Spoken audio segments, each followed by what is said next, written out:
बिस्मिल्लाहिर्रहमानिर्रहीम। तो मेरा नाम है डॉक्टर जहांगीर यासर और आज हम जिस मर्ज़ के ऊपर बात करने लगे हैं वो है वजाइनल ईचिंग। ख़वातीन के अंदर जो उनकी शर्मगाह है उसमें ख़ारिश के ऊपर हम बात करेंगे। ये एक बहुत ही अज़ियत दे मर्ज़ है। ये इसमें बहुत ज़्यादा ख़ारिश होती है और बहुत ज़्यादा जलन होती है और इसमें बाज़ दफ़ा ये होता है कि बहुत ज़्यादा जो ख़ारिश करने के बाद जो स्किन है ये छिल जाती है या उखड़ने लगती है।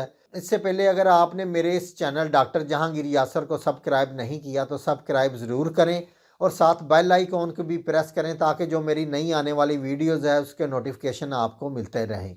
और जो ऑलरेडी मेरे सब्सक्राइबर हैं वो लाइक या कमेंट्स ज़रूर किया करें। बहुत सारी जो ख़वातीन हैं ये शर्माती हैं और ये का इलाज पूरी तरह से नहीं करवाती या किसी को बताती नहीं है या किसी से शेयर नहीं करती और ये इस तकलीफ़ और इस अज़ियत को बहुत ज़्यादा बर्दाश्त करती हैं। कौन सी वजूहत होती हैं जिसकी वजह से जो शर्मगाह के अंदर बहुत ज़्यादा इचिंग और ख़ारिश होती है।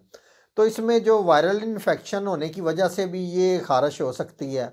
तो फंगल इन्फेक्शन की वजह से भी ये मसला हो सकता है और इसमें ये होता है कि जो फर्माटेशन ज़्यादा रहने की वजह से भी ये मसला हो सकता है। जो लकोरिया की ख़राबियों की वजह से या लकोरिया ज़्यादा तेज़ाबी आने की वजह से या इसके अंदर बहुत ज़्यादा जलन होने की वजह से भी, तो इसमें ये होता है कि जिन ख़वातीन में हैज़ या मेंसेस के मसाइल होते हैं या मेंसेस दर्द के साथ आते हैं या मेंसेस के अंदर बहुत ज़्यादा खून के अंदर जलन, तो जो डीएनसी के मसले जिन ख़वातीन को होते हैं, डीएनसी के मसलों के बाद यानी कि अच्छी तरह से अंदर से साफ़ सफाई नहीं होती जिसकी वजह से भी ये मसला हो सकता है और वज़ा हमल के बाद भी ये मसला हो सकता है। तो शुगर की जो ख़वातीन मरीज़ा होती हैं उनके अंदर भी ये मसला हो सकता है। इसके अलावा हेयर रिमूविंग स्प्रे का इस्तेमाल करती हैं जो लड़कियां और इसके साथ जो हेयर रिमूविंग लोशन का इस्तेमाल करती हैं तो उसमें ये गैर मेयारी होने की वजह से भी उनके अंदर जो केमिकल्स होते हैं उसकी वजह से भी ये हो सकती है।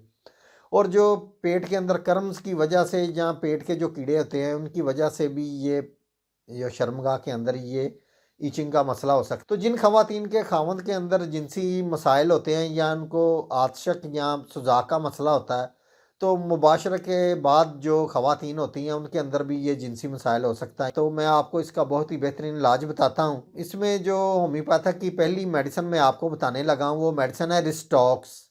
रिस्टॉक्स ये आपने 30 पोटेंसी के अंदर लेनी है। यानी कि शर्मगाह की जितनी भी खारिश जितनी टाइप की भी ये खारिश और सूजन और जलन है उसके लिए ये बहुत ही अच्छी मेडिसिन है। इसके दो दो कतरे आधा घूंट पानी के अंदर डाल के दिन में 3 दफ़ा आपने इसको इस्तेमाल करना है। और इसी के साथ ही आपने जो दूसरी मेडिसिन का इस्तेमाल करना है वो है बेलाडोना। बेलाडोना 30 पोटेंसी के अंदर लेनी है। ये सूजन के लिए बहुत ही अच्छी है। ये आपने इसके भी आपने दो दो कतरे आधा घूंट पानी के अंदर डाल के दिन में 3 दफ़ा आपने इसको इस्तेमाल करना है। तो जिन ख़वातीन को रात को सोते वक़्त बहुत ज़्यादा बारिश का मसला होता है और रात को उनको अच्छी तरह से नींद नहीं आती और सफ़ेद वाइट जो डिस्चार्ज भी इसके साथ होता है तो उसके लिए ये जो मेडिसिन मैं आपको बताने लगा हूँ वो है मरक्सोल। मरक्सोल 30 पोटेंसी के अंदर लेनी है। इसके भी दो दो कतरे आधा घूंट पानी के अंदर डाल के दिन में आपने 3 दफ़ा इसको इस्तेमाल करना है। इसकी जो चौथी मेडिसिन है वो मेडिसिन है नेट्रम म्योर। नेट्रम म्योर में ये है कि अगर बहुत ज़्यादा वजाइना के अंदर खुश्की और इसके साथ ख़ारिश का मसला है तो इसके लिए जो बहुत ही अच्छी मेडिसिन है नेट्रम म्योर 30 पोटेंसी के अंदर लेनी है। नेट्रम म्योर के भी दो दो कतरे आधा घूंट पानी के अंदर डाल के दिन में 3 दफ़ा इसको इस्तेमाल करना है। तो ये 4 मेडिसिन जो मैंने आपको बताई हैं ये बहुत ही अच्छी मेडिसिन है। तो ये आपने कोई इसको 2 वीक्स तक आपने इस्तेमाल करना है। तो इसके साथ आपने कुछ एहतियाती तदाबीर भी करनी है। वो एहतियाती तदाबीर आपने ये करनी है कि मेंसेस के दौरान अच्छी तरह से जो पैड है या कपड़ा वगैरह आप इस्तेमाल करती हैं या अंडरवेयर वगैरह इस्तेमाल करती हैं तो वो आपने इसकी साफ़ सफाई का ख्याल रखना है। और जो यानी कि ख़ास अय्याम के बाद अच्छी तरह से साफ़ सफाई करनी है।